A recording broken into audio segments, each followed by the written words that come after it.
Imagine a world where the sun never sets on one half while the other is perpetually cloaked in darkness.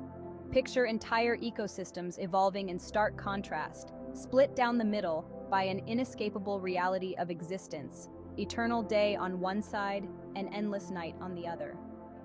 This is not a scene ripped from the annals of science fiction, but a potentially habitable scenario for countless exoplanets orbiting distant stars, a concept that forces us to reconsider what adaptability and life truly entail.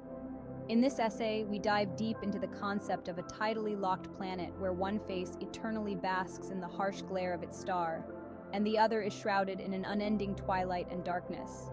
Like turning a globe under a light where one half gleams brightly and the other fades into shadow, this celestial phenomenon paints a profound tapestry of ecological and human challenges and opportunities. Imagine a hemisphere where the sun never sets. The first thought might be an unending paradise of sunlight, but the reality would likely be harsh.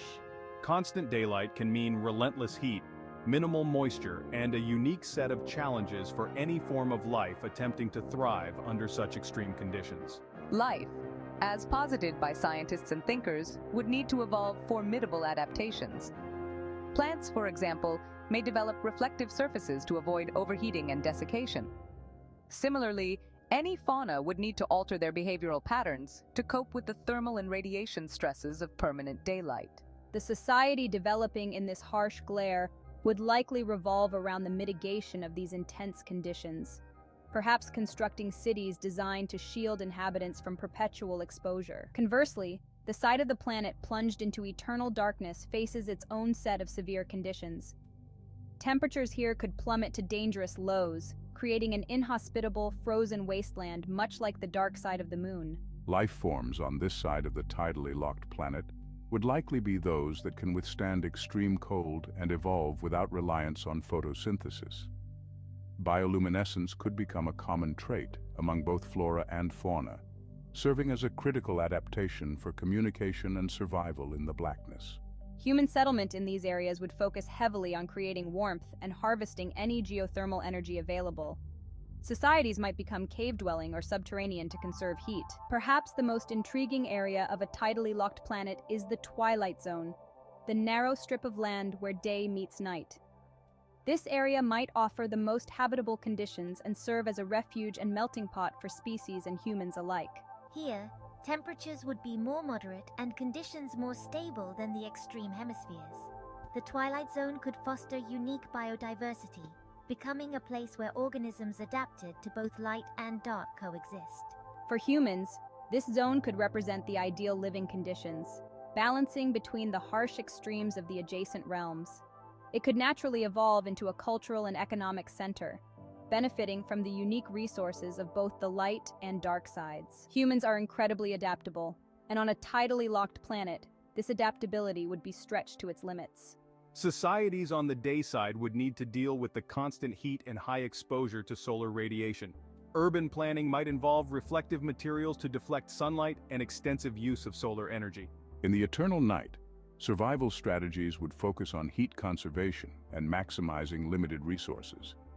Technologies that extract heat from the environment, like geothermal energy, would be indispensable. The Twilight Zone societies could be the most dynamic, mixing technologies and cultural practices from both sides to create a diverse and resilient community. The environmental dynamics of a tidally locked planet would be unlike anything we know on Earth.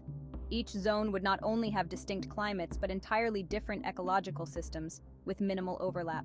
Flora and fauna in the daylight zone must cope with permanent exposure to sunlight, possibly leading to highly specialized ecological niches.